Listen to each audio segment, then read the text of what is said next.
Merci à toutes et tous. Et j'ai effectivement le plaisir de recevoir deux personnalités de renom pour poursuivre cet après-midi avec vous. Vincent Martini, qui est historien et politologue français, et François Gemène, qui est enseignant à HEC Paris, spécialiste de la gouvernance du climat et des migrations. Venez me rejoindre, messieurs. Vous pouvez les applaudir.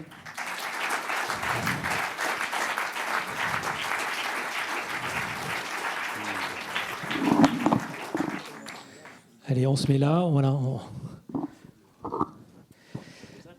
Voilà, comme ça, ce sera parfait. On a une grosse heure à passer ensemble.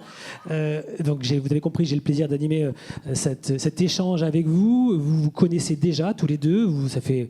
Voilà, c'est pas une rencontre cet après-midi. Ah non, parce qu'on a écrit le livre ensemble déjà. Et voilà, ça part de là. Donc c'est préférable. Mais je croyais que c'était... Ça nous aide. Mais je croyais que vous aviez travaillé avec une thèse même. On a fait notre thèse en même temps. On a fait une thèse en même temps, mais voilà. Ça c'était il y a plus longtemps. Voilà, donc ça fait vraiment très longtemps que vous vous connaissez. Donc je vais quand même... Faut pas exagérer très longtemps. Très longtemps quand même. Julien, je vous en prie. Et si la nostalgie généralisée de cette parenthèse fantasmée des 30 Glorieuses nous empêchait de considérer les défis qui s'imposent au présent et d'y faire face? On a parlé de passé dans ce discours, on a aussi parlé d'avenir, et vous vous interrogez dans cet ouvrage collectif, sur cette... faut-il finalement, jusqu'où faut-il s'interroger sur le passé? Est-ce bien raisonnable?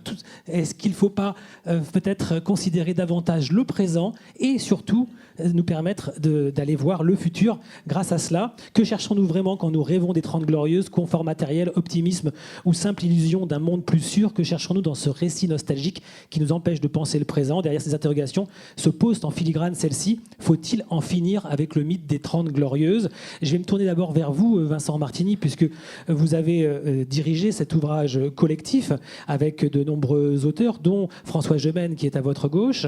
Il y a également Éric Fotorino, Maya Mazoret, Dominique Méda, Michel Perrault ou encore Thomas Chesler. Voilà, je ne les ai pas tous cités, mais parmi une douzaine d'auteurs. Donc voilà, Laurent Berger aussi. Et donc c'est un livre extrêmement riche. Et vous allez pouvoir nous expliquer la naissance de cet ouvrage dans une première partie. Et puis après, on va dialoguer ensemble dans un entretien croisé et commencer à réfléchir à des questions. On va vous donner aussi la parole par la suite. Alors Vincent Martini, comment est née l'idée de cet ouvrage, Les Temps Nouveaux, paru au Seuil en début d'année? Alors bonjour à tous, merci de votre accueil. Peut-être dire en quelques mots de quoi on parle déjà, avant qu'on dise comment est né le livre. Donc ce livre s'appelle Les Temps Nouveaux, en finir avec la nostalgie des 30 Glorieuses. Alors il faut bien nous entendre, on ne dit pas que vous n'avez pas le droit d'être nostalgique du passé. C'est-à-dire que les gens soient individuellement nostalgiques de leur jeunesse ou d'un temps même parfois qu'ils n'ont pas connu, après tout, pourquoi pas. Ce qui nous intéressait dans ce livre, c'était en quoi les récits politiques sur le passé parfois nous enferment, c'est-à-dire ils nous empêchent de penser le présent à l'aune de ce qu'est le présent. Et en pensant les 30 Glorieuses comme une période qui certes a été à plein d'égards extraordinaire, donc le but n'est pas du tout de le nier, c'est pas un ouvrage critique des 30 Glorieuses, c'est un ouvrage qui dit les 30 Glorieuses ont correspondu à une ère de prospérité entre 1945 et 1975. Aujourd'hui, cette ère de prospérité qui s'est terminée dans certaines modalités ne doit pas renaître selon les mêmes modalités. C'est-à-dire que les conditions d'établissement d'une société de prospérité pour demain ne peuvent pas et ne doivent pas être les mêmes que celles qu'ont connues les 30 Glorieuses, tout simplement parce que les 30 Glorieuses, elles ont aussi porté en germe en partie les crises que nous connaissons aujourd'hui. Et en un mot, pour répondre à votre question sur comment est né ce livre, tout simplement parce que François et moi, on est de la génération qui est née juste après la fin des 30 Glorieuses. Et on se rendait compte, quand on discutait les uns les autres, qui était une partie de gens de notre génération, qu'on avait toujours connu, dans notre adolescence et notre vie adulte, l'idée que nous étions en crise. Crise de société, crise du travail, crise économique, crise de la croissance, crise environnementale, etc.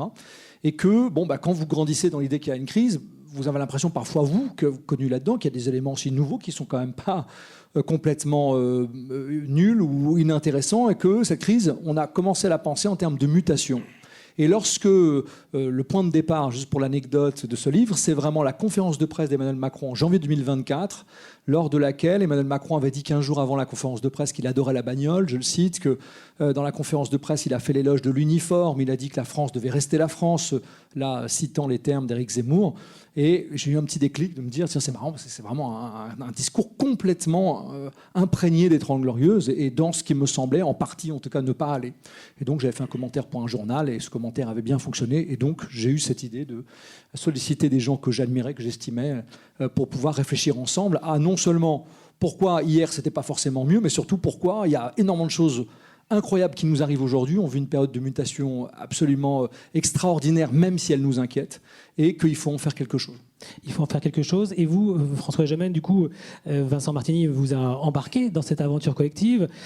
Pourquoi avoir dit « OK, ça m'intéresse », au-delà d'être avec d'autres auteurs dans cet ouvrage? Il y a une question qui a résonné chez vous, forcément, dans cet ouvrage. D'abord parce que j'aime beaucoup Vincent et qu'il a toujours de bonnes idées.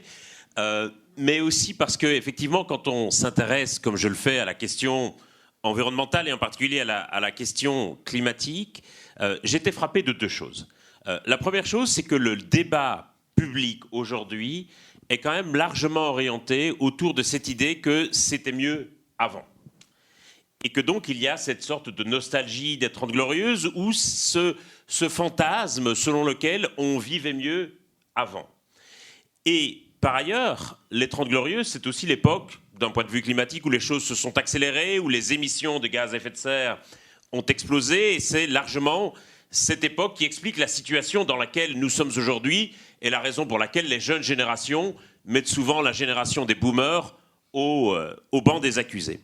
Et ce qui me frappe, notamment en enseignant à beaucoup d'étudiants, c'est à quel point aujourd'hui nous avons beaucoup de mal à nous projeter dans un avenir positif. Parce qu'il y a l'éco-anxiété qui est évidemment compréhensible, parce que nous avons globalement l'idée que la transition va nous amener à vivre moins bien demain, qu'il va falloir faire des sacrifices, renoncer à certaines choses, que les conditions de vie vont être plus difficiles. Et de ce fait, je crains que nous nous perdions un certain sens de l'idée de progrès. Le progrès, c'était la confiance quant au fait que demain serait meilleur qu'aujourd'hui, qui lui-même était meilleur qu'hier. C'était l'idée que nos enfants mèneraient une vie meilleure que la nôtre, qui nous-mêmes menions une vie meilleure que celle que nos parents et grands-parents avaient connue. Et le problème, c'est que si nous ne parvenons pas à nous projeter positivement dans l'avenir, d'abord nous allons évidemment faire de moins en moins d'enfants, c'est déjà le cas, et surtout, nous allons être tentés par une aventure politique qui me semble extraordinairement dangereuse et délétère, c'est-à-dire celle de faire revivre les 30 Glorieuses, celle de nous réfugier dans le passé, celle de Make America Great Again. Et tout le projet trumpiste, c'est évidemment de remettre au goût du jour, y compris en termes de politique énergétique, une sorte de passé fantasmé de l'Amérique, l'ordre social des 30 Glorieuses, la politique énergétique des 30 Glorieuses, et c'est évidemment cette idée de se réfugier dans le passé parce que l'avenir nous inquiète. Et nous voyons bien qu'en Europe, nous ne sommes pas immunisés contre cette tentation politique, et c'est pour ça que je crois qu'il est tellement important d'en finir, non pas avec les 30 Glorieuses en elles-mêmes, mais par ce fantasme des 30 Glorieuses que nous voudrions remettre au goût du jour. Donc en finir avec ce récit, quelque part, qu'on se raconte entre nous. Ce récit du c'était mieux avant. Du c'était mieux avant. Vous partagez cette inquiétude par rapport, enfin cette analyse par rapport à l'inquiétude, forcément. Forcément, puisque en fait on l'a pensé ensemble. Donc oui, je partage totalement cette idée. Et j'ai ajouté par rapport à ce que vient de dire François que on peut même dire qu'aujourd'hui, la société politique, c'est-à-dire l'intégralité des partis politiques, et en tout cas une grande partie d'entre eux, est tentée par le récit nostalgique. C'est-à-dire que nous avons fait collectivement, en tout cas en politique, des 30 Glorieuses une sorte de maître étalon de la bonne société. Voilà. Là, c'était la société de l'insouciance, de la consommation sans limite, d'un monde dans lequel les limites environnementales étaient inconscientes, ou en tout cas non conscientisées, en tout cas pour la majorité, je veux dire, je ne parle pas pour une minorité de décideurs qui avaient déjà conscience en 72 avec le rapport Meadows des limites de la planète, de ce monde finalement qui nous paraissait plus simple. D'abord, on a voulu démythifier l'idée que ce monde était simple pendant les 30 Glorieuses, tout simplement parce qu'il faut se souvenir qu'en 1965, lorsqu'avait eu lieu un sondage pour Paris Match, ce qui m'avait beaucoup frappé quand je l'avais retrouvé, eh bien, 75% des Français pensaient qu'ils vivraient de leur vivant une guerre nucléaire. Bon, Ça prouve que tous les futurs n'étaient pas envisagés de manière favorable. On a toujours l'idée que, en fait, pendant les 30 glorieuses, les gens se fichaient complètement de l'avenir, mais il y avait des inquiétudes très profondes liées à la guerre froide. Il y avait aussi des menaces internationales, il y avait aussi des types d'angoisse qui étaient celles de l'époque. En revanche, et ça c'est un point important qu'a souligné François et qui est très important dans le livre, qui a été traité par Étienne Klein, le physicien qui a écrit un très beau chapitre qui s'appelle « Le futur n'est plus ce qu'il était », c'est que nous sommes partis du départ que s'il y a une chose dont on peut être nostalgique des 30 glorieuses, c'est quand même la vision du futur. En 1970, l'an 2000, c'est un futur désirable pour les gens qui vivent dans cette période. Aujourd'hui, il est vrai que 2050, par exemple, est un futur qui angoisse beaucoup plus les foules qu'il ne les rassure. Il n'y a pas l'idée que ni la technologie, ni l'avenir, tout simplement, qui, comme dirait Étienne Klein, finira bien par advenir, quoi qu'on en dise, eh bien, il n'y avait pas cette idée que l'avenir était aussi sombre que celui qui nous apparaît aujourd'hui. Et donc, une des raisons de faire ce livre, c'est aussi de déployer d'autres façons de penser le présent et donc l'avenir. La question des limites, François Gemène, vous l'abordez dans votre chapitre « Un monde sans limites ». Vous posez cette question. En quoi cette nostalgie nous pose un problème collectif, notamment à l'égard des enjeux environnementaux? Est-ce que vous pouvez développer un petit peu, comme vous le faites? Parce que les années 30... Les 30 glorieuses, pardon, les années 50 et 60 en particulier, ont été marquées par ce mythe de la croissance indéfinie qu'on n'allait jamais arrêter. Et d'un coup, au tournant des années 70, on va prendre conscience du fait que nous n'allons pas pouvoir poursuivre indéfiniment ni croissance économique, ni croissance démographique, parce que ça va se heurter aux limites physiques de la planète. Et il y a plusieurs éléments qui nous font en prendre conscience au tournant des années 70. D'abord, le premier pas de l'homme sur la Lune, qui est surtout intéressant parce qu'ils vont prendre des photos depuis la Lune et qu'ils vont évidemment prendre en photo la Terre depuis la Lune. Et que même si aujourd'hui on est très habitué à voir des photos de la Terre par satellite, à l'époque c'est une photo que vous connaissez sans doute qui a beaucoup marqué, où les gens réalisent que la planète sur laquelle ils vivent et qui leur apparaît comme immense et infinie est en fait un minuscule point bleu tout fragile au milieu d'un océan de noir et qu'il n'y a rien du tout autour. Et puis, 3 ans plus tard, il y a le fameux rapport Meadows sur les limites de la croissance qui montre effectivement avec des projections et des scénarios que les courbes ne vont pas pouvoir croître indéfiniment. Il y a le premier choc pétrolier de 1973 qui apparaît aussi comme une sorte de confirmation empirique de ces limites. Il y a, je crois, un événement très marquant qu'on passe souvent sous silence, qui est la séparation des Beatles. Et ça vous fait rire. Et je sais que l'histoire aujourd'hui dit c'est la méchante Yoko Ono qui éloignait Lennon de McCartney et donc les Beatles se sont séparés. Mais il y a aussi le fait qu'en fait la musique insouciante des Beatles, le I Wanna Hold Your Hand et Love Me Do, ne correspondait plus du tout à l'époque plus sombre vers laquelle on allait. On le voit bien quand on regarde la discographie des Beatles, où ces chansons très légères du début vont faire peu à peu place à des chansons plus sombres comme The Long and Winding Road ou évidemment Let It Be. Et tous ces éléments nous font d'un coup prendre conscience, effectivement, de l'existence de ces limites. Et aujourd'hui, effectivement, on a beaucoup de mal à envisager une forme d'économie qui soit respectueuse de ces limites. Et c'est là que le modèle de société coopérative est évidemment très intéressant, parce que précisément, c'est la question de l'intégration aussi de ces limites dans le modèle économique. Or, aujourd'hui, quand on se projette à 2050, on sait en quelque sorte à quoi ressemblerait le monde dans lequel on ne veut pas vivre. C'est le monde qui est décrit dans les rapports du GIEC, dans les travaux scientifiques, ravagé par les impacts du changement climatique, où la biodiversité aurait complètement disparu. Mais on a beaucoup de mal, par contre, à se projeter positivement en se disant « ça veut dire quoi concrètement une économie respectueuse des limites ? Ça veut dire quoi une économie post-carbone ? Ça veut dire quoi la sortie des énergies fossiles ?» Concrètement, on a du mal à l'incarner aujourd'hui. Et cette question du récit, forcément aussi, que vous posez, Vincent Martini. Alors, oui, le livre est découpé en 3 grandes thématiques, en fait, qui va reprendre justement les 3 grands récits, qui sont les 3 mutations. Il y en a une qu'on n'a pas traitée, dont je dirai un mot à la fin, qui sont celles de notre époque. Parce qu'il faut dire quelque chose, la raison pour laquelle aussi on a écrit ce livre maintenant, c'est parce que nous vivons une époque qui n'a quasiment pas de précédent depuis plusieurs centaines d'années. Nous vivons des mutations conjointes qui, ensemble, ne sont quasiment jamais intervenues, moi je pense depuis au moins la révolution industrielle, peut-être même depuis l'invention de l'imprimerie. C'est-à-dire que nous vivons une époque de transition anthropologique majeure. Qu'est-ce que ça veut dire, transition anthropologique ? Eh bien, depuis 50 ans, nous avons complètement redécoupage, réorganisation des modèles familiaux, Réorganisation de la sexualité, et notamment des questions du consentement entre les hommes et les femmes, c'est-à-dire on remet sur le tapis qu'est-ce que c'est être un homme, qu'est-ce que c'est être une femme, quels sont les droits des femmes, quel est le rapport au consentement. Ce que, contrairement à ce qu'on dit, et c'est ce que Maya Mazorette nous dit dans le premier chapitre, cela n'avait pas eu lieu en mai 68. Mai 68, c'est la possibilité pour les femmes de contrôler finalement la question des naissances. Mais le rapport à la sexualité, au désir, n'a pas été profondément transformé par les 30 Glorieuses. C'est une libéralisation, elle dit de manière provocatrice, c'est une multiplication de l'accès au corps des femmes par les hommes, mais en revanche, les modalités de cette relation n'ont pas été modifiées. Aujourd'hui, elle est profondément modifiée. S'il y a une révolution sexuelle, elle a lieu aujourd'hui. S'il y a une révolution familiale, elle a lieu aujourd'hui. Je fais partie d'un laboratoire, le CEVIPOF, à Sciences Po, qui pose chaque année une enquête valeur. Et dans cette enquête valeur, il y a une question qu'on posait jusqu'à la fin des années 90, c'est « Accepteriez-vous d'épouser un ou une divorcée ?» Et cette question, nous l'avons posée jusqu'en 1997. C'est-à-dire que jusqu'en 1997, elle était statistiquement intéressante. Il y avait des gens qui disaient « non, moi, je ne pourrais pas épouser un ou une divorcée ». Ça veut dire que, finalement, toutes les mutations qui nous paraissent évidemment complètement normales, j'ajoute à ça, plus récemment, le mariage gay, les nouvelles familles recomposées, les familles monoparentales, qui sont aujourd'hui, tout compris, presque la moitié des familles.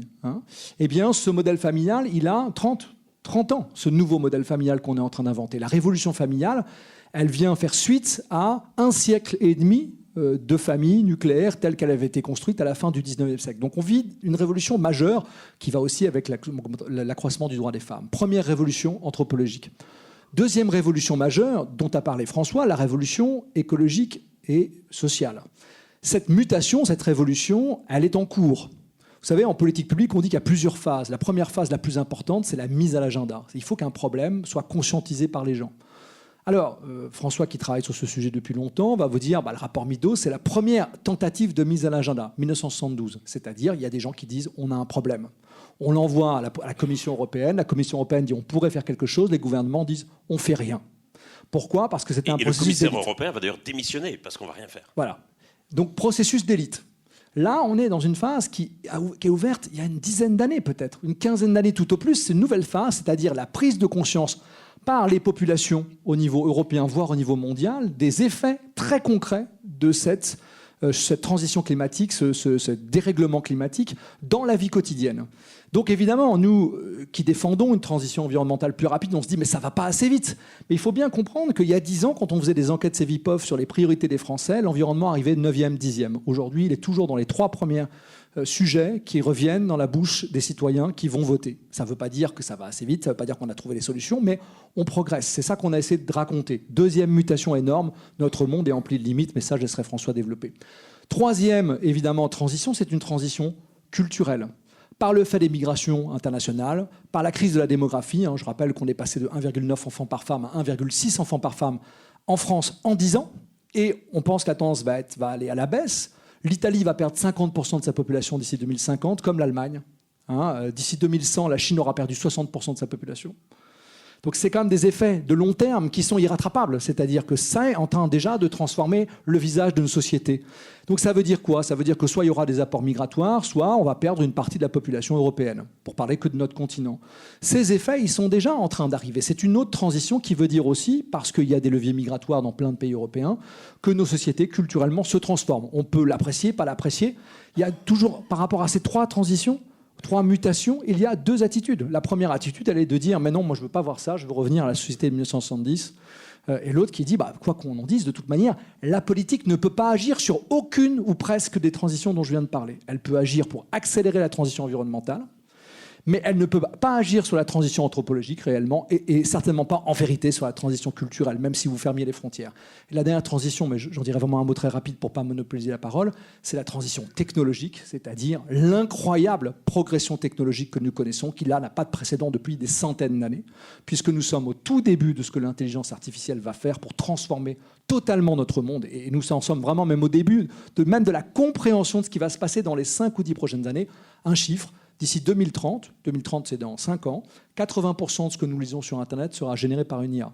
Bon, et ça, c'est que le début. Je ne parle même pas de la robotisation de notre vie, etc. Toutes ces transitions-là, si vous voulez, leur problème, c'est qu'elles ne sont pas adossées à des récits. et surtout pas des récits concomitants. C'est-à-dire, c'est comme si elles existaient de manière parallèle. Des gens vont vous dire ah ben moi je lutte pour le droit des femmes, comme si ça n'avait pas de rapport avec la transition environnementale par rapport à la technologie. Et d'où l'intérêt de travailler sur ce récit, forcément, et d'avoir quelque chose de systémique, cohérent. On va zoomer, on va revenir sur la partie écologique, hein, qui est celle de François Gemène. Vous parlez de grande accélération dans votre chapitre Un monde sans limite.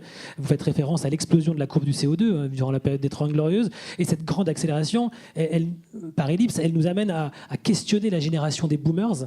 Vous l'avez évoqué tout à l'heure. Bon, voilà, on a compris ce qui était mis en cause, mais comment on peut penser ce récit d'un point de vue, ce récit de transition écologique, François Gemène? Effectivement, quand je parle de la grande accélération, c'est évidemment l'accélération des émissions de gaz à effet de serre et de dioxyde de carbone en particulier, mais pas que. On le voit bien, c'est effectivement l'accélération du dépérissement de la biodiversité, c'est l'accélération de la prédation sur les ressources. Et on voit que toute une série de courbes qui suivaient, je dirais, une pente ascendante jusque-là, d'un coup, partent en flèche parce qu'on voit bien que tout s'accélère. Et c'est évidemment aussi la logique de consommation. Toute une série de biens qui étaient jadis réservés à une élite économique deviennent accessibles à la classe moyenne. Des appareils électroménagers, une télévision, une voiture, les voyages en avion. C'était des choses qui n'étaient pas du tout accessibles à la classe moyenne et qui, d'un coup, vont le devenir. Et c'est aussi une époque qui est très bien racontée dans des séries télévisées comme Mad Men, par exemple, où on pense que la possession de biens matériels va amener davantage de bonheur. Alors on en est beaucoup revenu aujourd'hui, mais on pensait sincèrement ça. Évidemment, c'était un boulevard pour les publicitaires si on pense qu'on va être plus heureux parce qu'on possède plus de choses. Et donc, aujourd'hui, sur la question du récit, on a beaucoup de mal. Parce qu'on voit bien le monde dans lequel on ne voudrait pas vivre, on voit ce à quoi on voudrait échapper, mais sur la question du récit écologique, on a beaucoup de mal à nous projeter dans ce monde post-fossile, post-carbone. Forcément, on a peur. Vous avez parlé d'éco-anxiété. On en a peur et on n'a pas du tout de consensus sur ce qu'il faudrait faire. Donc on va avoir plusieurs récits. Un récit technofuturiste où on va se projeter dans un vaisseau spatial en orbite autour de la Terre piloté par Elon Musk. Un récit un peu janséniste où la vie serait faite de privations, de quotas, de limitations et d'interdictions. Un récit un peu bobo naïf où Max et Lily font du vélo tout nu dans un champ de coquelicots avant de retourner à leur lopin de permaculture et d'aller vendre leur production sur le marché bio-local. Et chaque récit va plaire à une partie différente de la population, surtout le dernier, manifestement, dans cette salle. Mais on va avoir du mal à dégager un vrai consensus social très fort et c'est ça l'enjeu. Sur ce récit. Et c'est ça l'enjeu. Comment est-ce qu'on va construire autour de la transition écologique, climatique et sociale un vrai consensus social qui soit fort et qui résiste aux alternances politiques? Alors comment on va construire, Vincent Martini? Pas simple cette question. Ce que j'aime bien avec François, c'est qu'on fait souvent des conférences ensemble, et celle-là, je ne la connaissais pas, par exemple. J'aime beaucoup le dernier modèle. Probablement un des gros enjeux de ce que la politique peut faire, parce que concrètement, c'est ça la question aussi qu'on s'est posée, c'est qu'est-ce que peut faire la politique face à ça? La politique, alors il faut déjà sortir, pour répondre à votre question, il faut déjà sortir quand même parfois d'une illusion, c'est que c'est rare que la politique anticipe ce que va devenir la société. Dans l'histoire de l'humanité, moi je suis professeur de sciences politiques. Moi je croyais que gouverner c'était prévoir quand même. Bah oui, mais non, gouverner c'est parfois anticiper un certain nombre de choses, pas dans les politiques publiques. Mais en général, la politique a toujours été assez mauvaise avec les récits du futur. Hein. D'abord, souvent elle s'est trompée. Et puis, quand elle essaie de le faire, c'est pas toujours pour le bien de l'humanité, référence à certaines idéologies qui peuvent parfois nous emmener dans des futurs qui sont des dystopies. Mais ce qu'on pense dans ce livre que la politique peut faire, c'est déjà qu'elle peut nous donner à voir à quoi pourrait ressembler une société qui aurait réussi sa transition environnementale. Et ça, c'est quelque chose qui est complètement absent du débat public. C'est-à-dire, voilà, finalement, projetons-nous dans 15 ans, dans 20 ans, pas besoin d'aller très loin. Disons-nous, si on a réussi au moins la première phase de la transition environnementale, à quoi ressemble notre société? À quoi ressemblent nos villes? À quoi ressemblent nos campagnes? Comment est-ce qu'on fait pour circuler? Comment est-ce qu'on fait? À quoi ressemblent les écoles de nos enfants? Et là, c'est là où je pense qu'on a un problème, et je voudrais revenir sur un élément très important qu'a dit François, c'est que dans la plupart des récits quand même, y compris, à commencer par les récits même des espaces et des milieux qui sont les vôtres et qui sont aussi en grande partie les nôtres, ces récits sont des récits négatifs. Ce sont des récits de privation. Nous allons nous priver d'un certain nombre de choses. Il faut manger moins de viande, il faut prendre moins l'avion, il faut faire un certain nombre de choses qui ne sont pas possibles. Or, c'est pas complètement fou de se dire ça quand on non, a les ressources qui s'effondrent. C'est pas du tout fou. Voilà. Et les gestes de modération sont évidemment une option, mais ce ne sont pas des gestes suffisants. C'est-à-dire, il y a deux réponses à cette dimension-là. La première, c'est que Jean Covici, qui est un des grands prophètes de l'effondrisme, dit quand même, si on limite pas, même si on limitait tous à 2 tonnes carbone par an notre impact, on ne baisserait les émissions que de 40%. C'est-à-dire 60% dépend du commun. Donc nous, déjà, on pense qu'il y a un travail à faire sur le commun. Le commun, c'est quoi? Les entreprises, l'État, l'Union européenne, les transports mondiaux. Enfin, il y a un énorme travail à faire dans cet espace-là. Ça, c'est la première chose. Et la deuxième chose, je viens de la perdre, mais ça va revenir. Et moi, ça me permet de proposer une autre question, parce que là, vous avez évoqué les nombreuses transformations qui ont eu lieu et les potentialités avec cette question des récits. En quoi les coopératives, finalement, François Gemène a commencé à l'évoquer tout à l'heure, mais j'aimerais qu'on aille un peu plus loin, parce qu'on est quand même au congrès des coopératives. Moi, je dirige une scope qui s'appelle la Maison des Possibles. C'est une coopérative. Alors, il y a de nombreuses coopératives ici. On a envie d'entendre peut-être de la critique aussi là-dessus. Quelle potentialité? Alors, on a entendu les potentialités tout à l'heure dans le discours précédent, qui sont nombreuses, mais est-ce que c'est pour vous, finalement, ce récit séduisant? Est-ce que demain... tous en coopérative, c'est ça le... Je pense en tout cas que les coopératives permettent effectivement d'incarner un autre modèle économique qui permet d'avoir à la fois davantage de respect des limites planétaires, qui permet aussi de mettre la question de l'équité au cœur du projet économique. Et ce qui me paraît très important dans l'idée de société coopérative, c'est que d'un coup, l'entreprise devient un bien commun. Et ça modifie complètement le rôle de l'entreprise dans la société. Ça veut dire que l'entreprise n'est plus là uniquement pour générer du profit, mais qu'elle est là pour avoir un impact positif sur la société. Un impact positif en matière environnementale, en matière sociale, en matière aussi d'équité et des droits des travailleurs.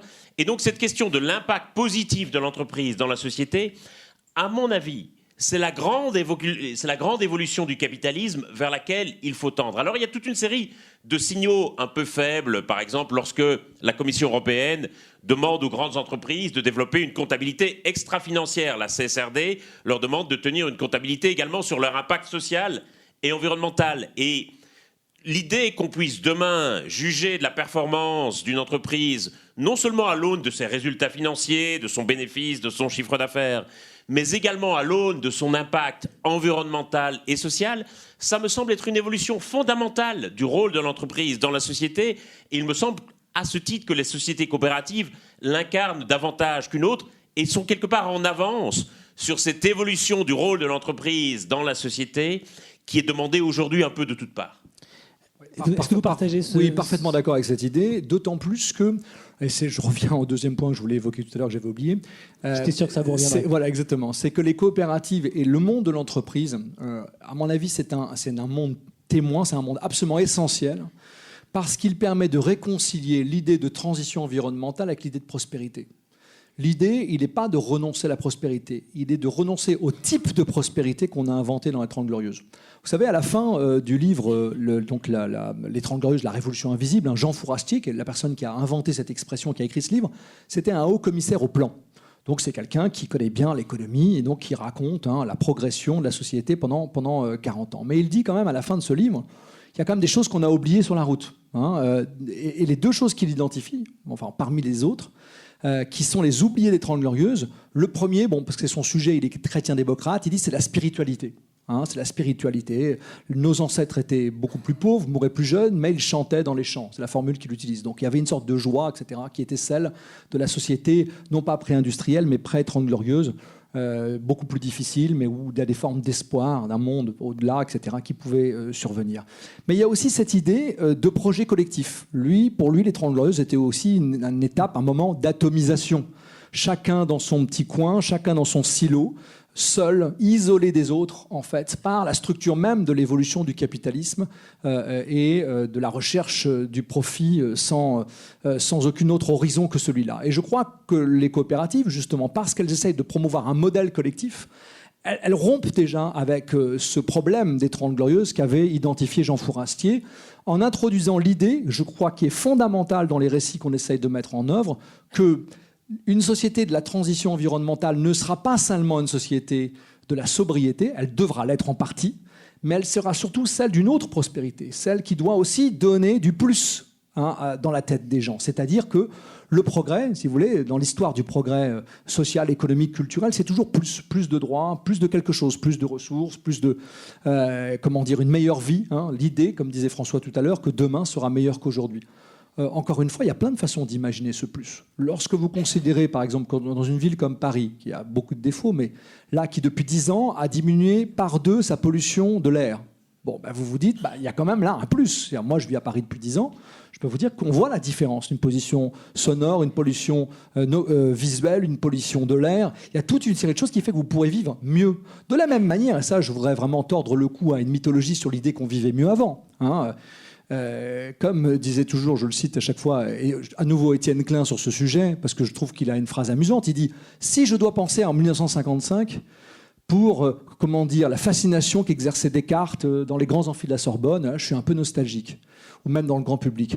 Mais lorsqu'il s'agit d'aller chez le dentiste, 1955, lorsqu'il s'agit d'être une femme, en 1955, dans son rapport avec les hommes, avec la société, là, je réfléchis à 2 fois.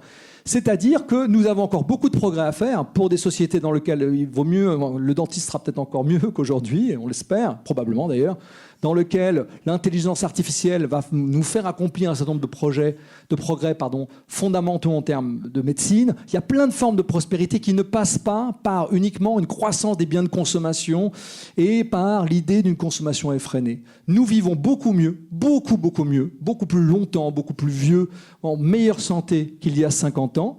Et nous pouvons prolonger cette prospérité si nous prenons à bras-le-corps les défis qui sont ceux de notre temps, à commencer évidemment par la transition environnementale, mais aussi la transformation de notre modèle de production. Et là les COP sont vraiment au cœur de ce phénomène. La question fondamentale que soulève ici Vincent, c'est celle de savoir comment nous passons d'une économie du plus, qui était globalement l'économie des 30 Glorieuses, l'économie du XXe siècle, qui est globalement l'économie fossile, à une économie du mieux. Et à mon avis, c'est la manière dont on peut sortir des débats qui sont parfois des polémiques un peu stériles sur la question de la croissance, décroissance, etc. aujourd'hui, et qui vont beaucoup polariser la société. La vraie question, c'est comment est-ce qu'on en sort par le haut en se disant l'objectif de l'activité économique, c'est pas le plus, c'est le mieux. Et dans certains cas, effectivement, le plus va amener du mieux. Dans d'autres cas, ce n'est pas le cas. Et dans le mieux, cette question, il y a le mieux vivre derrière. C'est cette idée, c'est faire mieux, mais pourquoi ? Pour mieux vivre. Et pour mieux vivre, et donc raconter un meilleur futur. Un futur dans lequel on vivrait mieux ensemble, collectivement. Et dans l'art, il y a le solarpunk notamment qui est en train d'essayer de raconter ce futur positif quelque part. Moi, la question que j'ai envie de vous poser avant de terminer cet entretien croisé, avant de donner la parole à la salle, c'est comment les coopératives peuvent coécrire ce futur, peuvent être dans ce futur, dans ce récit collectif positif, puisque c'était aussi votre mot-clé, Vincent Martini, vous me l'avez dit pour préparer cet échange. Moi, je défends des solutions positives, on n'est pas dans un futur triste. Comment les coopératives s'inscrivent de manière sociale et écologique dans ce futur positif. Alors, un mot avant de parler juste de la coopérative sur la question d'optimisme. Je dis que nous sommes un ouvrage collectif politiquement optimiste. Ça veut dire quoi, politiquement optimiste ? C'est que nous décidons, politiquement, de observer les solutions possibles. C'est-à-dire, on ne considère pas que tout est foutu, parce que sinon, on n'aurait pas écrit ce livre. Sinon, je comprendrais très bien que les gens s'assoient avec les photos jaunies de leur passé sur les genoux. L'idée, c'est quand même un livre un peu manifeste. Le but est de dire qu'il y a des moyens de s'en sortir. D'abord parce que les désirs de coopération, là j'en viens à votre question, sont plus nombreux que les désirs de division. Et ça, c'est vraiment une idée, malheureusement, sur laquelle je combats énormément. Je discute très souvent avec mon camarade Jérôme Fourquet, que vous connaissez, qui a écrit la fameuse Société archipélisée. Et c'est à chaque fois notre très grand point de désaccord. C'est-à-dire que lui, dans le fond, il pense qu'il y a plus d'occasions pour les Français de se diviser, pour parler de notre pays. Et moi, je pense que dès que les Français en ont l'occasion, ils font plutôt société. Ils sont plutôt en recherche de coopération. En l'occurrence, toutes ces mutations, elles ne seront entreprises qu'en coopération et non pas en confrontation. Il y a toute une série de théories du changement social qui vous expliquent qu'en gros, un système de changement, un système social, d'abord il naît, ensuite il émerge, il domine et après il décroît et il meurt. D'accord ? Et il est remplacé ensuite par un autre système qui émerge et qui croît et qui va ensuite arriver à maturité. Les temps nouveaux dont nous parlons sont déjà nés en fait. C'est-à-dire vous, les coopératives, vous êtes déjà avec d'autres en train de faire travailler la société sur ces sujets. Vous ne nous avez pas attendu pour le faire. Comme le disait votre président, ça fait 100 ans que vous existez, peut-être une vingtaine ou une trentaine d'années que vous êtes convertis aux enjeux environnementaux, entre autres. Donc vous êtes sur un travail qui a déjà été fait. Sur la question anthropologique dont je parlais tout à l'heure, la société a spectaculairement avancé. Sur la question écologique et sociale, ce n'est pas les écologistes qui ont tout fait le boulot. Les gens ont travaillé eux-mêmes. Donc notre société, elle travaille. Sur la nature même du travail dont on parlait tout à l'heure, Laurent Berger fait un chapitre formidable parce qu'il parle de l'évolution de la démocratie en entreprise, qui est toujours perfectible évidemment, l'évolution de la prise en compte de la qualité de travail, des conditions de travail, qui depuis 50 ans ont fait un bond spectaculaire en avant, même s'il y a beaucoup de choses encore à faire. Et ce qu'on veut dire d'abord, c'est que tout ça est en train d'être fait. La seule question qui se pose, c'est comment collectivement on va pouvoir créer des moyens de pression sur le politique. Ça, il ne faut pas se leurrer, à un moment donné, on ne se passera pas de la politique. La société, elle travaille et elle aboutit dans des projets politiques. La question, on parlait de votre président quand il disait on a pensé à reprendre Marianne, c'est intéressant, un média, bien sûr, un média surtout quand il parle de politique, parce qu'il établit une vision du monde. Et vous voyez bien qu'en face, ceux qui sont dans ce qu'on appelle le backlash, ceux qui sont dans la contre-révolution, ceux qui veulent que rien ne change, voire qu'on revienne en arrière, eux, ils s'organisent. Ils sont très organisés, médiatiquement, politiquement, ils ont leurs relais, leurs agents, etc. Leurs mécènes, évidemment, pas besoin de les citer, vous les connaissez tous. Et donc, nous, ce qu'on appelle à faire, c'est de dire, mais faisons la même chose. Et les congrès que vous animez, c'est un espace dans lequel vous êtes en train de le faire. Simplement, il faut travailler avec d'autres. Il ne faut pas avoir peur du politique. Au contraire, il faut aller porter votre voix et votre modèle singulier, parce que c'est vous qui avez raison, tout simplement. Oui, mais là, on voit que ce n'est pas si simple, parce que quand il faut un moment qui paye quoi, là, c'est plus compliqué. Non, mais donc, l'exemple de Duralex est intéressant.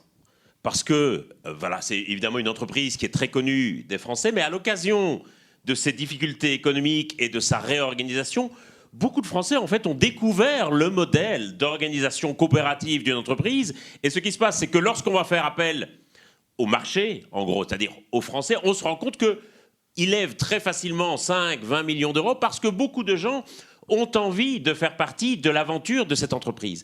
Et ce qui est très intéressant dans l'exemple de Duralex, c'est qu'en fait, les difficultés économiques de l'entreprise ont permis de faire connaître médiatiquement un modèle d'organisation coopérative de l'entreprise. Et je crois qu'il y a vraiment quelque chose que vous avez intérêt à faire, c'est de porter ce modèle d'organisation coopérative et de dire, en fait, ça fonctionne. Il est possible d'organiser une entreprise autrement, il est possible que l'entreprise soit rentable en étant organisée autrement. Et pour ça, c'est important que vous fassiez la publicité du modèle d'organisation coopérative. Et ça me paraît absolument fondamental parce qu'on voit bien que c'est quelque chose qui touche beaucoup les gens. Et vraiment, l'idée de faire davantage connaître cela me paraît absolument essentielle. Faire davantage, juste oui, parce que beaucoup de François. gens aujourd'hui voudraient aussi pouvoir participer aux entreprises auxquelles ils sont attachés. Et si vous proposez aux gens d'investir dans des entreprises locales qui produisent des biens et des services auxquels ils sont attachés, je pense que beaucoup seraient tout à fait partants pour investir là-dedans une partie de leur épargne. On a aujourd'hui un enjeu fondamental, je pense, sur la réorientation des flux financiers. La durée moyenne de possession d'une action d'entreprise dans le monde, c'est 7 secondes. Vous êtes copropriétaire de l'entreprise pendant 7 secondes en moyenne. Qu'est-ce que vous voulez insuffler comme direction stratégique à l'entreprise si votre durée de propriété de l'entreprise ne dure que 7 secondes? Et donc cette idée de s'inscrire dans le temps long, d'avoir à cœur la pérennité de l'entreprise, c'est quelque chose qui est tout à fait fondamental. Et c'est pour ça que sur les questions de réorientation de l'épargne, sur les questions aussi du court-termisme dans le capitalisme et dans la durée de possession des actions, il y a plein d'autres modèles à faire émerger, à faire valoir et à valoriser. Merci à tous les deux. Vous pouvez les applaudir.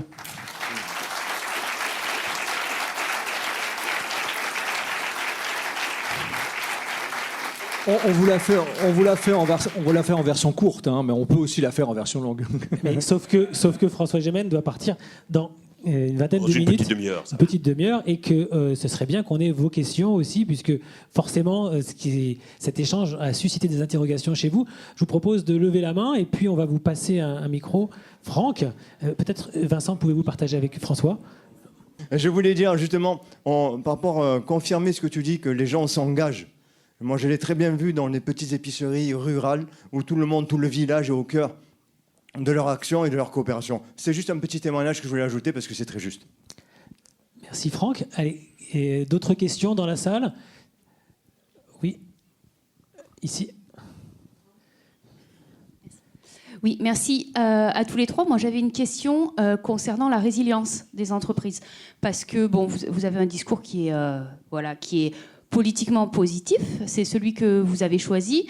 Moi, je suis journaliste. Personnellement, je suis un petit peu plus dans le doute par rapport aux nouvelles. Et je voulais savoir vraiment par rapport aux coopératives, avec les disruptions que nous avons actuellement, qu'elles soient dues à l'IA, au dérèglement climatique, à la démocratie. On est quand même dans une crise démocratique qui est sévère, me semble-t-il. J'aimerais avoir votre avis et votre point de vue là-dessus, parce qu'on n'en a pas parlé, mais dans les coopératives, il y a de la mise en réserve. Je ne sais pas si vous connaissez.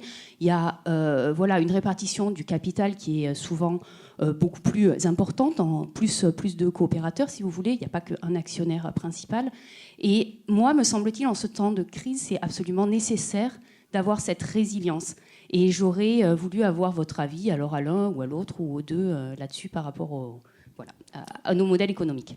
Allez, François, peut-être pour commencer. Oui, non, je pense que la question de la résilience des entreprises face aux polycrises, elle touche directement à la question de la pérennité de l'entreprise. C'est-à-dire, comment est-ce qu'on va imaginer l'entreprise à 10 ans, à 20 ans, à 30 ans. Et donc, ça veut dire aussi, par exemple, ne pas vendre les actions de votre entreprise dès qu'il y a un coup dur. Et aujourd'hui, on voit bien que la manière dont fonctionnent les marchés, c'est que dès qu'une entreprise subit un coup dur, les actionnaires vont vendre les actions, ça va faire chuter le cours de l'action et donc le cours d'entreprise, et ça crée un phénomène évidemment de spirale boursière qui est performative. Et donc la question de la résilience de l'entreprise, elle passe aussi par son modèle d'organisation économique. C'est-à-dire comment faire en sorte que les gens soient attachés à la pérennité de l'entreprise et cette dimension de long terme, et pas uniquement attachés aux profits qu'ils peuvent réaliser sur le court terme.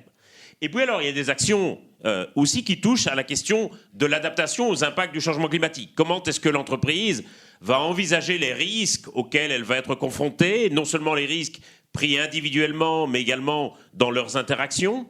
Comment est-ce qu'elle va envisager les différents éléments de la chaîne de valeur, de sa chaîne de valeur, et donc pas uniquement se regarder elle-même par rapport à elle-même, mais également regarder la résilience de ses clients, de ses fournisseurs, tout ça, potentiellement aussi de ses concurrents.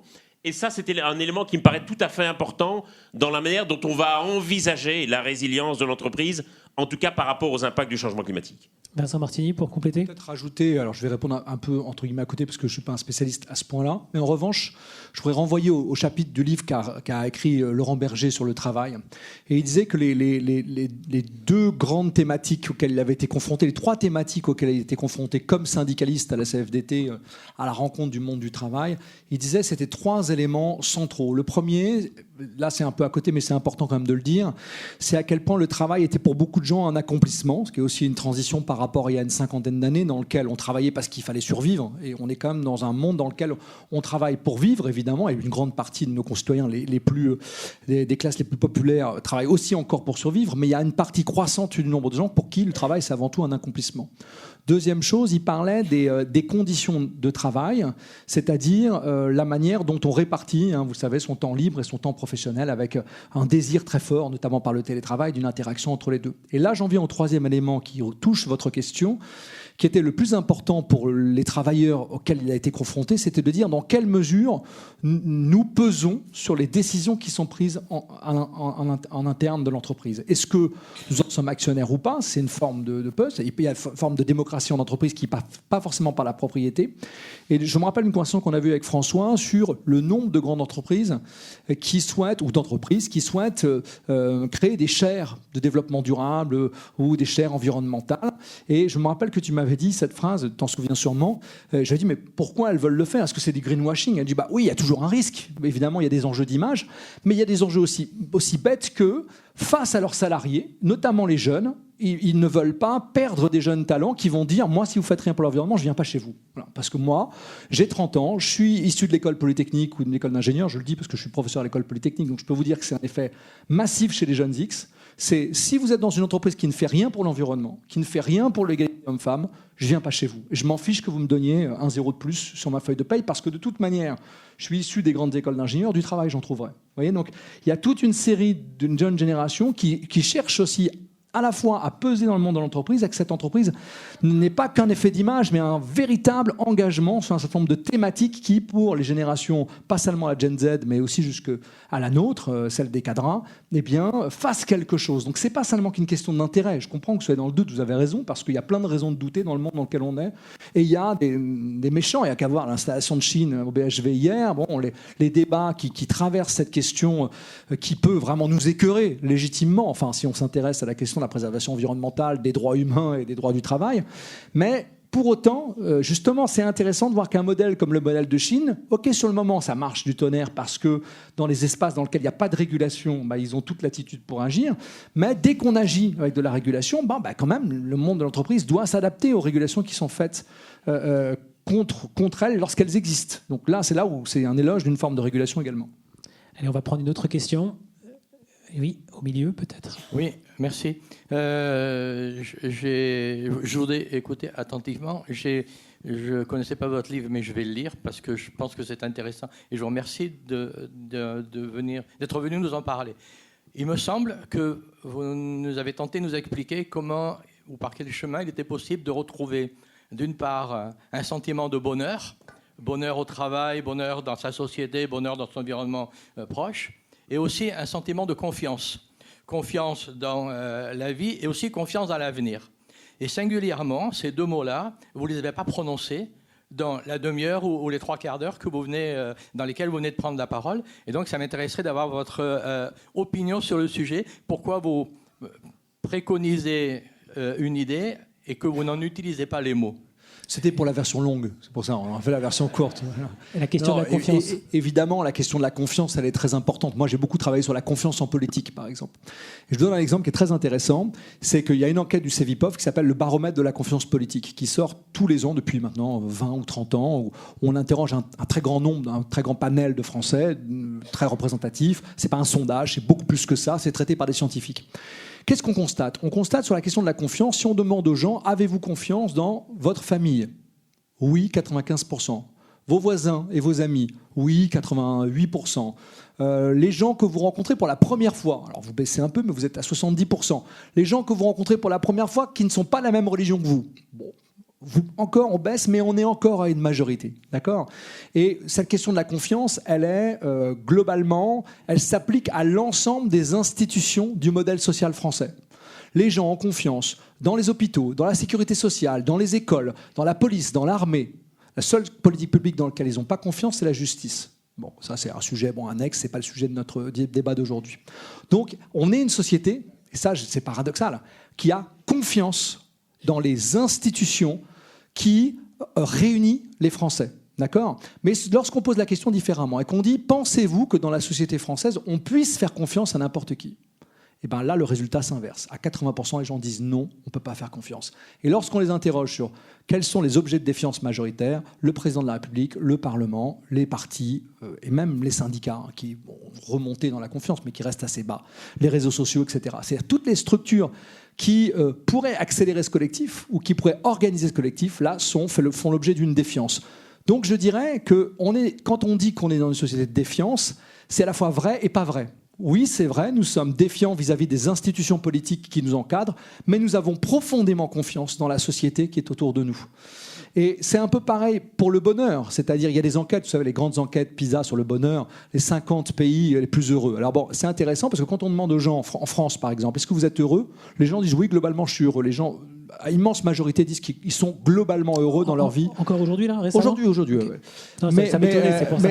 Mais vous allez voir, madame, est-ce que vous êtes heureux de votre situation personnelle? Les gens disent globalement, oui, ça va.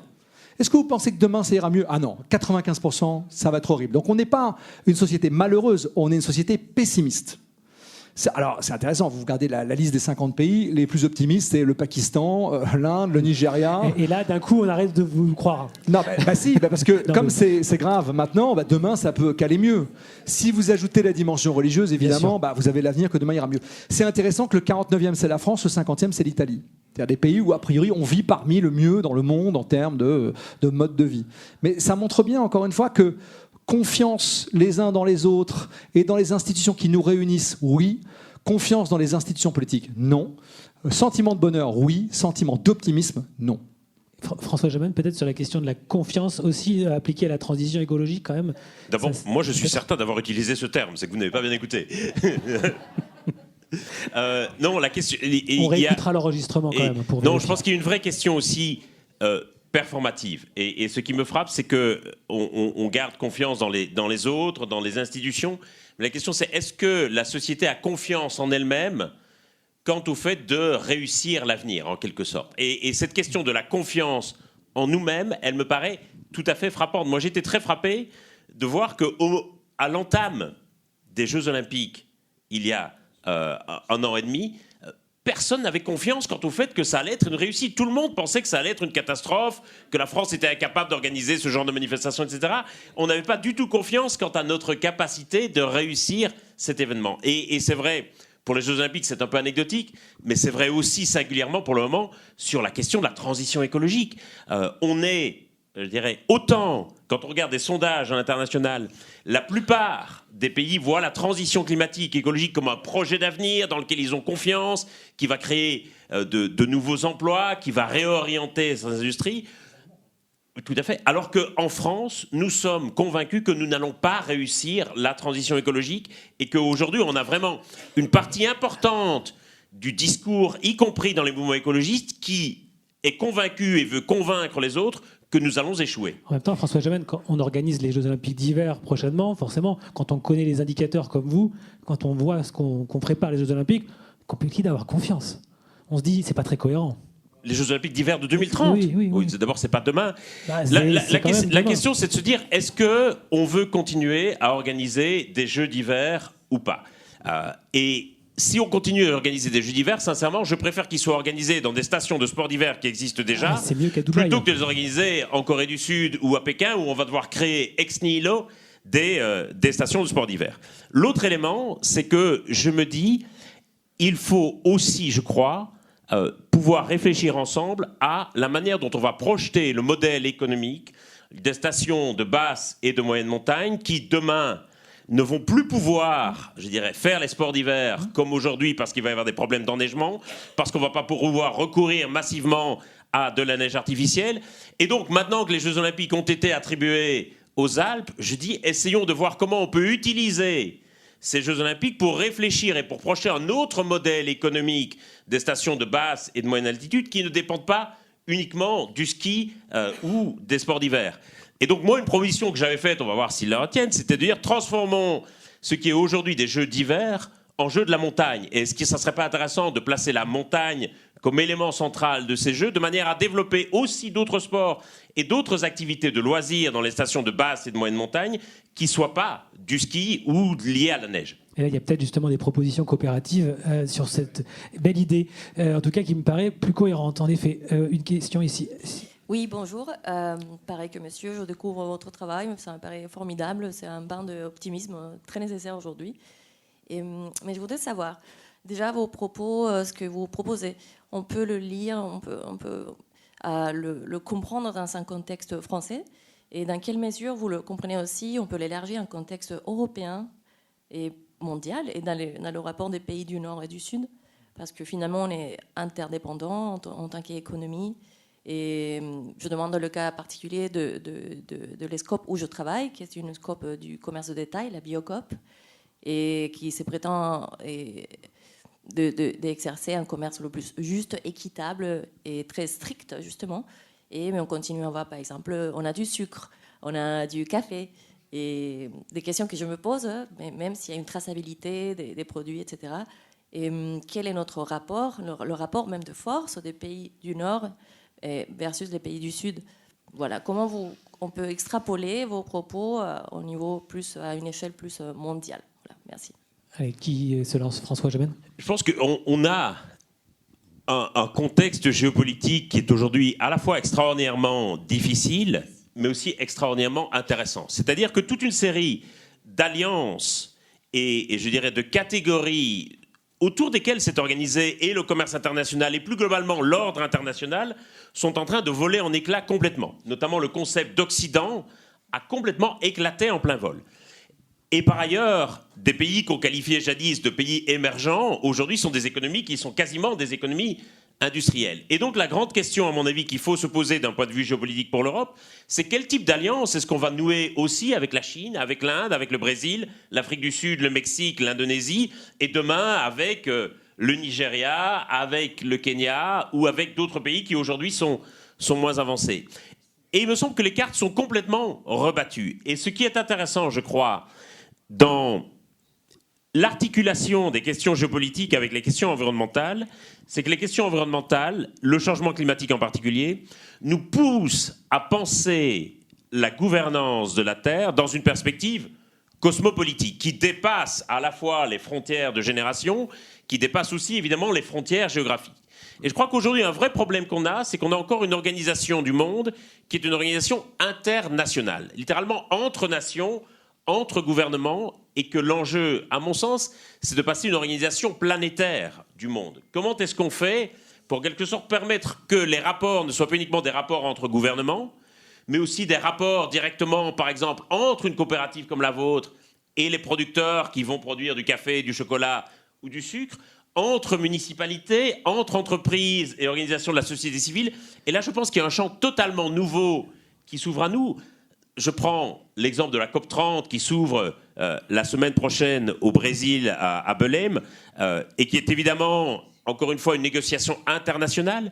Même si c'est un succès, on va en être déçu parce que forcément, ça sera un accord entre gouvernements et qu'à mon sens, le grand enjeu, a fortiori sur les questions d'environnement, c'est de passer à des négociations internationales, à des négociations qui deviennent planétaires.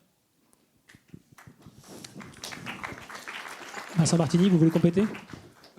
Non, je trouve que c'est très juste ce que vient de dire François, d'autant plus que l'explosion du concept d'Occident, il a des conséquences sur ce que nous considérons comme les pays qui sont développés et les pays qui ne le sont pas.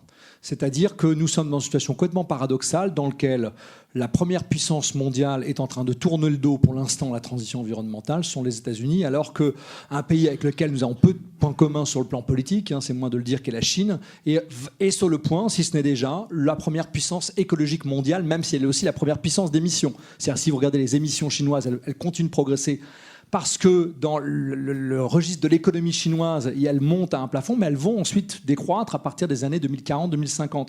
Et elles peuvent décroître très rapidement. Alors là, je vous renvoie au texte assez passionnant passionnant, je ne suis pas en train de le dire de manière laudative, mais de Xi Jinping, qui a été publié dans Le Grand Continent. Cette newsletter, vous connaissez sûrement ce site internet, Le Grand Continent, qui a retranscrit en français le discours de Xi Jinping aux dernières rencontres du Parti communiste, où il donne le plan écologique de la Chine dans les 5 ou 10 prochaines années. C'est assez impressionnant. C'est-à-dire que si les pays européens faisaient le 10e de ce que prévoit de faire la Chine, la transition environnementale, elle irait à toute vitesse. Ouais. Mais le fait qu'un pays comme la Chine... La question démocratique, quand même, derrière, est oui, compliquée. Mais évidemment. Non, je vais même dire encore pire que ça. C'est parce que la Chine n'est pas une démocratie qu'elle peut se permettre de faire ça, parce qu'il n'y a pas d'opposition. Évidemment, la grosse difficulté, mais évidemment, elle n'est pas qu'une difficulté, elle est avant tout une chance chez nous. C'est comment est-ce qu'on réconcilie une politique qui va à un moment donné passer par une reprise en main par les États, par les sociétés, dans la mesure du possible quand c'est une démocratie, de leur destin écologique. Ça va passer pas seulement, soit par des privations de liberté pour nous, ça c'est la version hyper pessimiste, soit tout simplement par des interdictions industrielles. C'est-à-dire à un moment donné, on va dire, voilà, Chine, simplement, vous ne pourrez plus vendre chez nous, c'est terminé. Voilà. Si on fait ce que proposait François, oui, là c'est le cas aujourd'hui, mais de manière temporaire. Si on mettait en place un certain nombre de critères environnementaux dans les logiques de vente des produits, on retirerait de la vente un certain nombre de produits qui seraient juste plus disponibles. Et ça, à un moment donné ou à un autre, il va bien falloir qu'on le fasse. La question, c'est de savoir dans quelle mesure les lobbies industriels qui sont aussi des lobbies politiques, évidemment, eh bien, vont jouer là un jeu contre la démocratie. Parce qu'on a des modèles qui sont beaucoup plus ouverts sur le plan, j'allais dire, de la délibération, mais ils sont aussi beaucoup plus fragiles, du fait même que ce sont des démocraties. Ce que la Chine peut se permettre de faire, eh bien, nous ne pouvons pas nous le permettre de la même manière, même si on a un commissariat au plan, tout simplement parce qu'on ne sait pas en 2027 ce qui va se passer. Est-ce que les gens qui veulent retenir les temps nouveaux pendant encore une dizaine d'années, eh bien, vont l'emporter?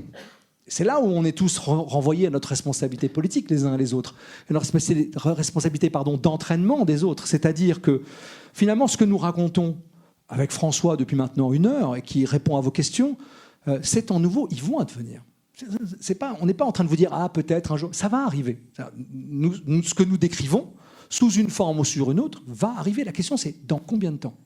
Combien de temps allons-nous perdre avant de faire le travail, quoi? Les Chinois, en partie, le font parce qu'ils ont la chance attention, les Chinois vont le faire parce qu'ils ont un type de système politique qui leur permet. Ce système politique a aussi des coûts qui sont énormes, évidemment, pour les libertés individuelles. Et évidemment, je ne souhaite pas qu'on projette ce modèle chez nous. La question, c'est comment nous, on invente ce modèle-là. Mais voilà, pour un professeur de sciences politiques comme moi, un chercheur, un sujet de travail qui est assez fantastique. Comment est-ce qu'on fait pour combiner les libertés publiques, la délibération démocratique et la nécessaire transition environnementale qui passera par certaines décisions d'autorité, si ce n'est des décisions autoritaires? C'est la grande question. En proposant un récit, si possible, optimiste, on a compris. Du coup, c'est une équation assez complexe. Une autre question, s'il vous plaît? Oui, bonjour. En fait, j'aimerais savoir, par rapport à tout votre discours, moi, j'ai tendance à résumer un peu votre propos en pensant que les temps nouveaux, au final, se résument par la relocalisation des entreprises et que le renouveau va passer par le local. Et moi, c'est une idée qui m'est chère, et je pense que les initiatives locales et citoyennes feront que le système changera. Maintenant, comment fait-on pour que les politiques, que les dirigeants considèrent ces initiatives locales et les mettent en avant et fassent en sorte que les temps nouveaux redémarrent? Voilà, tout simplement. Alors la question du local, il n'y a pas que ça dans le bouquin, forcément. C'est un des points, mais ça a résonné chez vous, puisque visiblement, vous y êtes sensible. Pour moi, l'élément central pour que cela advienne, c'est ce que j'appelle une sorte de définanciarisation de l'économie. Où on a aujourd'hui une économie qui est complètement détachée de la réalité des territoires locaux. Je donne un exemple qui s'est produit il y a quelques années. Un type a acheté sur des marchés de commodités 3 tonnes de cacao. Il a demandé à ce que ces 3 tonnes lui soient livrées. Eh bien, tout le monde était emmerdé. Parce qu'on pensait qu'il achetait juste les 3 tonnes de cacao pour les revendre 1 heure plus tard. Et c'est un vrai problème aujourd'hui sur les questions de sécurité alimentaire, c'est que sur ces marchés de commodités où on va échanger du blé, du cacao, du sucre, etc., ben en réalité, on a complètement perdu le sens qu'on discutait de biens alimentaires et donc on achète des titres qu'on va revendre en espérant générer un profit un peu plus tard. Et cette histoire du type qui, d'un coup, demandait à se faire livrer les 3 tonnes de cacao qu'il avait achetées, et les gens se disaient, c'est de la panique à bord, où est-ce qu'on va trouver 3 tonnes de cacao à livrer pour demain? C'est quand même une grosse masse de cacao. Et bien d'un coup, on voit très bien à quel point l'économie s'est complètement détachée des réalités locales. Aujourd'hui, quand on regarde le montant gigantesque de l'épargne des Français, qui a tendance à augmenter chaque année parce que les Français ont peur de l'avenir, donc ils épargnent de plus en plus, c'est entre 6 000 et 8 000 milliards d'euros dans les banques françaises, sans compter l'argent planqué au Luxembourg et en Suisse. C'est considérable. Aujourd'hui, on a M. Lecornu qui peine à trouver 44 milliards d'euros pour boucler son budget. Dans les banques, l'épargne des Français, c'est entre 6 000 et 8 000 milliards d'euros. Rien que l'assurance vie, leur produit d'épargne préféré, c'est 1 800 milliards d'euros. Et où part cet argent? Il part pour un tiers dans l'économie américaine. Est-ce que les gens qui ont une assurance vie ou un plan d'épargne logement savent qu'un tiers de l'argent qu'ils ont mis à la banque finance des entreprises américaines? Est-ce qu'ils savent que cet argent finance des projets d'expansion gazière, pétrolière ou même charbonnière? Est-ce qu'ils savent que cet argent finance des projets de déforestation et d'exploitation des populations indigènes aux 4 coins du monde? Ils n'en ont aucune idée. Et je pense que s'ils savaient, ils seraient très fâchés sur leurs banquiers et qu'ils demanderaient immédiatement de réinvestir leur argent dans des entreprises qui sont près de chez eux, dans les dizaines, centaines, milliers de Duralex que compte la France. Et c'est ce que vous disiez déjà, François, puisque j'ai déjà eu le plaisir de vous recevoir. Vous nous expliquiez dans une conférence précédente, ça se passait à Avignon aussi, c'était lors de Fête Éco en mai dernier, que finalement, ça valait vraiment le coup d'être sociétaire, actionnaire des entreprises, parce que ça permettait d'aller à l'Assemblée Générale. Et vous invitiez toute la salle, et peut-être ça peut être le cas pour les coopératives aujourd'hui, eh bien de prendre des parts dans les sociétés pour aller aux Assemblées Générales, et donc aller vérifier ce qui se passe pour pouvoir ensuite... C'était l'idée que j'avais donnée aux ONG, notamment encore au moment de la crise du Covid. Les actions de toutes les grandes entreprises françaises avaient plongé, et j'avais dit à Greenpeace ou WWF, achetez massivement des actions de Total Energy. Vous allez pouvoir participer à l'Assemblée Générale, vous allez pouvoir les engueuler sur leur stratégie climatique et vous allez pouvoir vraiment influer sur la stratégie de Total Energy. Ce que je souhaite, moi, c'est pas que Total Energy disparaisse et que tous ses salariés se retrouvent au chômage, c'est que Total Energy devienne un leader de la transition énergétique. Sauf que pour le moment, c'est pas le cas parce qu'ils sont obnubilés par des questions de profit à court terme et qu'aujourd'hui, le baril de brut leur apporte beaucoup de profit à court terme. Mais si, effectivement, on parvenait à développer effectivement une capacité d'influence suffisante, notamment dans les assemblées générales, c'est important. Et beaucoup de gens, il y a beaucoup de Français qui possèdent des actions des entreprises, ils ne pensent jamais qu'ils ont le droit d'aller à l'Assemblée générale et que donc de ce fait, ils sont copropriétaires de l'entreprise dont ils détiennent des actions. Vincent Martini. Rapidement sur la question, mais en un mot, parce que je voudrais répondre aux questions suivantes, mais que vous posiez sur la question du local. En fait, le mot local, vous savez, dans mon jargon, dans notre jargon professionnel, il y a un autre mot qui correspond un peu à ça, c'est aussi le mot de la question de la souveraineté. Vous savez, c'est un terme qui traîne en ce moment, mais la souveraineté, on ne sait pas trop ce que ça veut dire. Ceux qui l'emploient, c'est plutôt des gens qui sont plutôt des nationalistes, les gens qui veulent au contraire fermer les frontières. Mais il y a, dans l'idée du terroir, dans l'idée du local, du produire local, il y a aussi une idée dont on parle souvent, de la souveraineté alimentaire, par exemple, qui est de dire, moi, j'ai pas envie d'importer des poulets aux hormones qui viennent du Brésil, j'ai pas envie de faire venir mon blé de 8000 km avec des coûts d'émissions très importants. C'est-à-dire, moi, je préférerais qu'on produise dans des circuits courts. Et cette question de la souveraineté, je pense qu'elle doit être travaillée de manière beaucoup plus large. Lorsque certains acteurs politiques disent qu'il faut une souveraineté industrielle ou une souveraineté alimentaire, encore une fois, on peut séparer le bon grain de l'ivraie. Ce qui est paradoxal, c'est ceux qui défendent le plus la souveraineté sont ceux qui sont le plus prêts à faire venir les produits de loin. Vous avez remarqué ça, hein, ça les intéresse pas du tout, ça, de savoir d'où vient... parce qu'au contraire, ils vont défendre Chine, parce que Chine, c'est pas cher. Donc là, c'est un peu l'idée que c'est bien, tant pis si ça pollue les sols pour 1000 ans et que les gens meurent de porter des fringues merdiques. La question de la souveraineté, en fait, alimentaire, elle est absolument essentielle. Je vous le dis d'autant plus que, par exemple, moi, ça se voit, évidemment, je suis originaire d'une petite île qui s'appelle La Réunion. Donc, comme vous avez remarqué tout de suite. Et en fait, dans cette île, la question de la souveraineté alimentaire, elle est essentielle. Quand moi, je suis né, à la fin des années 70, par exemple, La Réunion produisait 15% de son alimentation. Aujourd'hui, c'est 65%. Moi, je vois ce que ça fait comme différence dans une société qui produit elle-même l'alimentation qu'elle consomme. Il se trouve que dans ma vie, j'ai travaillé un peu aux Antilles. Là, c'est l'inverse. L'alimentation, la souveraineté alimentaire, c'est un tiers. C'est-à-dire que vous allez dans des supermarchés dans lesquels vous achetez des poulets congelés qui viennent d'Afrique de l'Ouest. Concrètement, c'est ça que ça veut dire.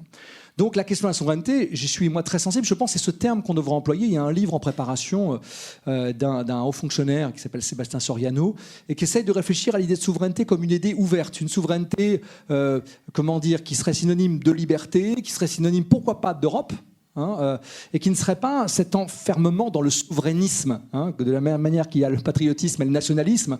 Il faudrait qu'on réfléchisse à cette idée de la souveraineté, parce que dans le terroir, il y a évidemment la terre qui ne ment pas chez Maurras, mais il y a aussi le terroir, celui de la France où il fait bon vivre, celui qu'on défend, celui des AOC, celui des endroits où justement on peut tracer la qualité de ce qu'on mange, par exemple. Et ce qui est vrai pour, évidemment, l'alimentation est vrai pour le textile. On sait très bien qu'un des gros problèmes en France, c'est qu'on ne fabrique plus assez de choses. Les Italiens fabriquent des choses, les Allemands fabriquent des machines. Nous, on fabrique de moins en moins de choses. C'est pas forcément l'industrie lourde, c'est aussi ça, la souveraineté. Je pense qu'il faudra qu'on y réfléchisse. Le textile est, encore une fois, un bon exemple. Et depuis le Covid, forcément, c'est un mot qui résonne. On se souvient des pénuries de médicaments, ça arrive encore. On les produit pas beaucoup chez nous. Bon, il y a cette question-là. Depuis, ça n'a pas beaucoup quand même avancé. On espère effectivement que ça va accélérer. Une autre question. Julien, je suis désolé, mais moi, je vais devoir vous laisser parce que je dois attraper un train pour aller lever de l'argent pour des bourses d'étudiants. Je vous laisse avec Vincent qui, lui, passe la nuit à Avignon, donc vous l'avez jusqu'à demain matin.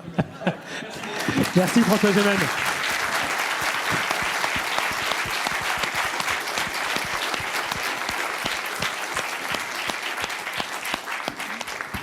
Et on va prendre une autre question. J'en profite le temps qu'on se rapproche le micro pour dire que vous retrouvez les interviews avec François Gemène sur Sans Transition. On en a plusieurs, en vidéo notamment. Oui, monsieur. Je voulais juste revenir sur le récit. Vous en avez beaucoup parlé. Et ma question, c'est, selon vous, c'est à qui de concevoir, d'inventer ce récit et de le porter? Est-ce que c'est à l'État, au gouvernement, et que donc il faut pousser ce gouvernement à réfléchir à un récit, voire renverser la table et renverser le gouvernement et faire la révolution? Ou est-ce que c'est à l'inverse? Est-ce que finalement ces temps nouveaux qui sont déjà en marche, en fait ils sont en marche localement justement, pour rebondir sur la question d'avant, et est-ce qu'on ne peut pas croire ou espérer que la partie, l'extrême État, gouvernement, etc., c'est déjà en train de mourir, et que ces temps nouveaux, ils sont déjà en train de naître localement dans la société civile? Pour exagérer un petit peu. Oui, merci de votre question. C'est une très bonne question parce qu'elle est assez centrale dans notre livre. C'était, d'ailleurs, je vais vous répondre en vous disant que dans le livre, on raconte que la convergence des luttes ou le grand soir, c'est une expression qui fleure bon les 30 Glorieuses, déjà. Donc, c'est un élément de réponse. Mais qu'à l'inverse, le chapitre que je rédige à la fin, qui est un peu ma spécialité de recherche quand je ne travaille pas sur les 30 Glorieuses, il s'appelle « L'homme providentiel contre la démocratie ». Donc ça vous donne déjà un élément de réponse. C'est l'idée que, évidemment, en réalité, moi je m'intéresse beaucoup au récit collectif. Et je pense qu'une des grosses erreurs, et je crois que c'est assez français par rapport à nos voisins, c'est que nous faisons une confiance excessive à l'État et aux politiques pour inventer les récits qui sont censés nous structurer. Alors qu'en réalité, lorsque vous observez l'histoire politique des 50 dernières années, les récits ont souvent été cofabriqués avec la société. Il y a un moment fondateur qui est le moment gaulien où le récit vient d'en haut. Il est complètement dominant, complètement plongeant. Parce que la France est dans un moment de tel doute sur elle-même qu'elle se donne, entre guillemets, à un homme qui l'a sauvée, etc., quelques années précédemment.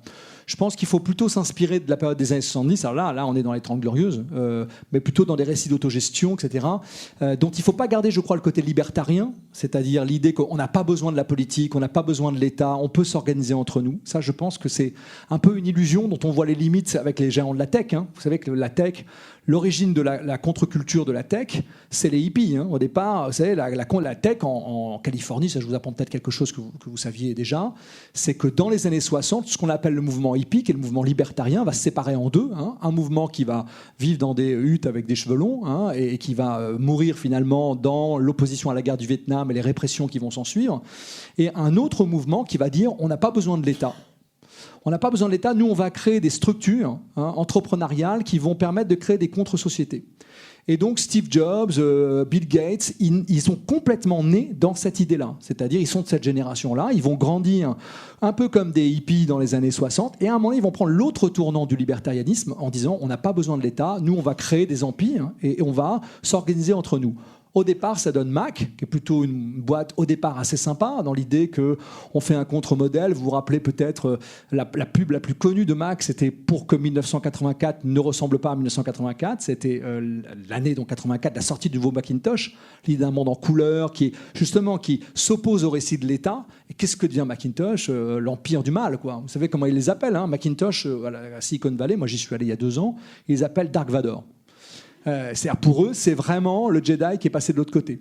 Et d'ailleurs, tous les empires de la tech, dont parle Giuliano d'Ampoli, parfois avec excès, mais aussi avec un certain talent, ce sont des gens du modèle libertarien qui disent on n'a pas besoin de la politique. Et quand il faudra dealer avec elle, on dealera à égalité. Est-ce que vous savez, par exemple, que l'entreprise Macintosh, l'entreprise Apple, elle gère son taux d'imposition directement avec le gouvernement américain qu'elle négocie un taux d'imposition, puisque de toute manière, jusqu'à il y a 2 ans, 90% de son impôt passait par Dublin, donc elle était exemptée d'impôts. Elle payait moins d'impôts qu'une entreprise 100 fois moins grosse qu'elle aux États-Unis. Donc non, l'autre option n'est pas non plus, je crois, l'option du futur, c'est-à-dire que l'option du modèle européen, c'est quand même une option plutôt d'un dialogue entre la société et l'État. En revanche, je pense que le récit vient d'abord de la société et ensuite il monte à l'État. C'est comme ça qu'il faut le voir, plutôt que l'inverse. Il faut sortir et du mythe d'une société qui vivrait sans appareil politique, parce que, encore une fois, il faut un système d'organisation pour fédérer, réguler, etc., encadrer.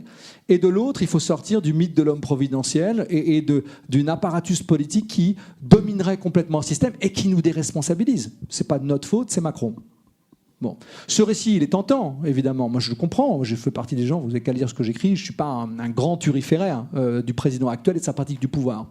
Mais en revanche, je pense qu'il y a vraiment une errance à penser que tout est de la faute du politique et que nous n'avons, nous, aucune responsabilité. Non pas comme une faute, mais comme un pouvoir. Et ça, je crois que c'est ça qu'on essaie de défendre dans ce livre.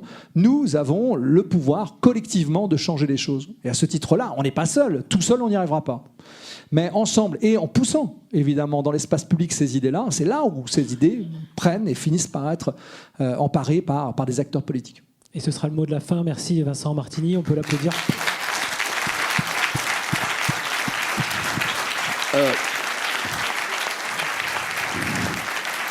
Est-ce qu'il serait possible Et on va prendre juste... de poser une question, oui. une dernière? C'était pas l'idée, mais on peut se le rendre possible. Voilà. Alors, vu que vous prenez la parole, on vous écoute, mais très brièvement par contre. Voilà, très brièvement. C'était juste, vous parlez... Est-ce que vous parlez dans votre livre de la fracture énorme qui existe aujourd'hui entre des élites éduquées et qui ont les capitaux et une base qui souffre beaucoup? L'élite est mondialisée, la base est repliée sur ses terres, et c'est finalement le problème principal, hein, puisque Trump est élu à cause de ça, parce que peut-être que demain on aura l'extrême droite en France, et tous les problèmes dont on parle sur des détails, finalement, la transition écologique, elle se fait plus aux États-Unis, parce que c'est le problème numéro, comme disait je ne sais plus qui, c'est la contradiction principale. Et c'est bizarre que vous n'en ayez pas parlé, parce que c'est ce qui conditionne, pour moi, tous les autres derrière. Merci de votre remarque. Bon, le livre ne fait que 250 pages. Alors, il y a tellement de sujets dont on aurait dû parler qu'il devait en faire 1000 au moins. Mais oui, non, mais je suis complètement d'accord. Je me rappelle une conférence, alors je ne cite pas souvent ce nom, mais je me rappelle une conférence assez maligne de Jacques Attali il y a quelques années, où il disait, dans le monde de 2050, il se projetait, il y a quelques années, c'était en 95 de souvenir. Il disait, dans le monde de 2050, la population sera répartie en 3. Il y aura, je me rappelle, il dit 100 millions d'hyper riches. Des gens qui auront une espèce de vie, qui s'afficheront sur tous les écrans comme un modèle de société, mais hyper riches, nous vivons dans des îlots, etc. etc. De l'autre côté, il y aura 3 ou 4 milliards d'hyper pauvres, super nomades, pauvres, complètement laissés de côté. Et au milieu, vous aurez 2 ou 3 milliards de gens qui vont regarder les hyper riches à la télévision tout en craignant dans leur vie quotidienne de ressembler aux hyper pauvres.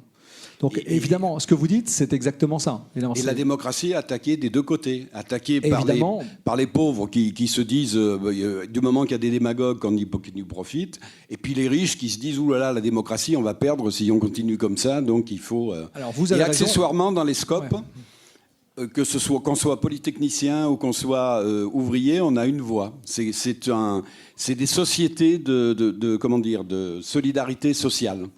Parce que quand même, ça devient très dur autrement, les rapports sociaux actuels. Je suis d'accord avec vous, simplement en un mot pour dire que, justement, nous avons une tendance à nous projeter dans l'avenir que de manière négative. Je parlais de 2050 dans le scénario de Jacques Attali. Certains pourraient tendance à dire, on y est déjà, mais en fait, on n'y est pas encore.